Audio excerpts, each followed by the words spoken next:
तर लाडकी बहीण योजना किंवा महिला सक्षमीकरणासाठी राज्य सरकार ज्या योजना राबवत आहे, तुम्ही आता राज्यात दौरे करतायत, महिलांच्या चेहऱ्यावरचा आनंद बघून काय समाधान मिळतंय? प्रचंड समाधान आहे.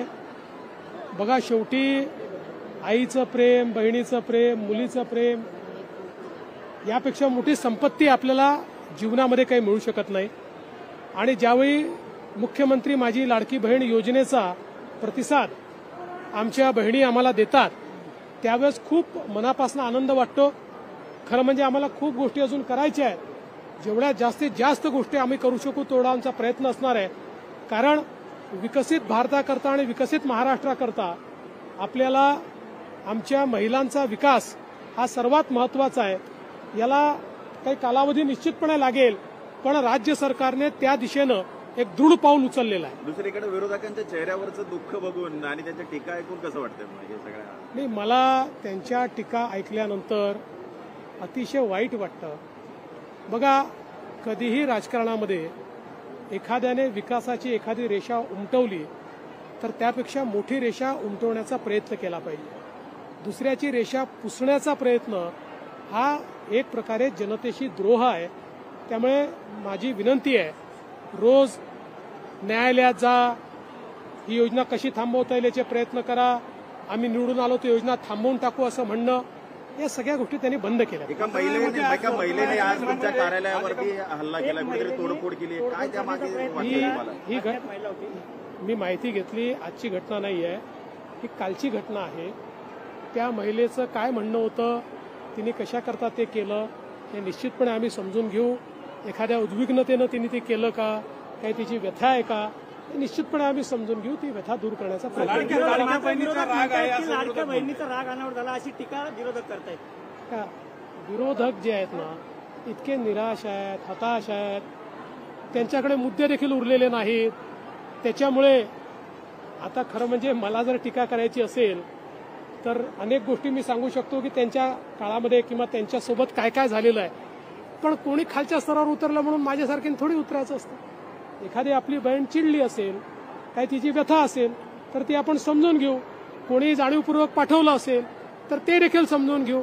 काही त्याच्या मागे वेगळं असेल तेही समजून घेऊ. जे काय असेल, आता माझं म्हणणं एवढंच आहे की ही जी कुठली महिला आली होती, या महिलेची व्यथा आम्ही समजून घेऊ. भाजपने कार्यालय सुरक्षित नसेल, गृहमंत्र्यांचं कार्यालय सुरक्षित नसेल तर लाडक्या बहिणींची योजनेवर अरे बाबा, यांच्या काळामध्ये मुख्यमंत्र्याच्या कार्यालयात येऊन लोकांनी स्वतःच्या अंगावर रॉकेल ओतून घेतलं. शेवटी आपल्या मंत्रालयामध्ये आपण सगळ्यांना एंट्री देतो, कुठली अडवणूक आपल्या मंत्रालयामध्ये नाही आहे. अशा परिस्थितीमध्ये कधी लोक पहिल्या मजल्यावरून जाळीवर उडी मारतात, कधी लोक त्या ठिकाणी रोष प्रगट करतात. याचा अर्थ ते काही आपले विरोधक आहे असं नाही आहे. त्यांच्या काही अडचणी असतात, त्या दूर करण्याचा आपण प्रयत्न करतो. उद्या सुरक्षेच्या नावाखाली आपण जर मंत्रालयाचे दरवाजे बंद केले, हे ठीक आहे की ज्यावेळेस थ्रेट असते, आपल्याला क्रेडिबल एखादा त्या ठिकाणी इनपुट मिळालेला असतो, त्यावेळी आपण त्याच्यावर जास्तीत जास्त सुरक्षा ठेवतो. भाजपचे विदर्भामध्ये अनेक दौरे झाले, आता मुंबई लक्ष आहे का? कारण मुंबईमध्ये आता अनेक दौऱ्यांचं नियोजन. माननीय देशाचे गृहमंत्री आणि आमचे नेते अमित शहाजी हे संपूर्ण महाराष्ट्राचा विभागवार दौरा करतायत आणि कार्यकर्त्यांशी संवाद करतायत. आता केवळ मुंबई आणि कोकण विभाग त्यांचा राहिलेला आहे. जवळपास 1 तारीख त्याची फायनल होते. 1 तारखेला ते मुंबई आणि कोकणातल्या कार्यकर्त्यांशी संवाद करतात. हायकोर्टाने सांगितलंय की अक्षय शिंदेचा मृतदेह 3 दिवसात दफन करा आणि विरोधक पण म्हणतात की हे एन्काउंटर फेक आहे. बघा, पहिल्यांदा तर विरोधक काय म्हणतात याच्याशी मला घेणं देणं नाही. कारण हे इतके दुटप्पी लोक आहेत. हे मोठा अग्रलेख लिहितात आणि सांगतात लगेच फासावर लटकवा. हे अग्रलेख लिहून जेव्हा तेलंगणामध्ये ज्या प्रकारचं एन्काउंटर झालं होतं त्याचं समर्थन करतात आणि इथे मात्र आपल्या पोलिसांवर गोळी चालवल्यानंतर पोलिसांनी स्वसंरक्षणार्थ गोळी चालवली तर पोलिसांवरही प्रश्नचिन्ह उभं करतात. एक प्रकारे पोलिसांचं मनोबल कसं खच्ची होईल हा प्रयत्न विरोधकांचा चाललेला आहे. आणि बघा, ही गोष्ट जी हायकोर्टाने सांगितलेली आहे, कोणीही असो, कोणालाही त्या ठिकाणी मृत्यूनंतर त्याचा अंत्यविधी देणं ही सरकारची संवैधानिक जबाबदारी आहे.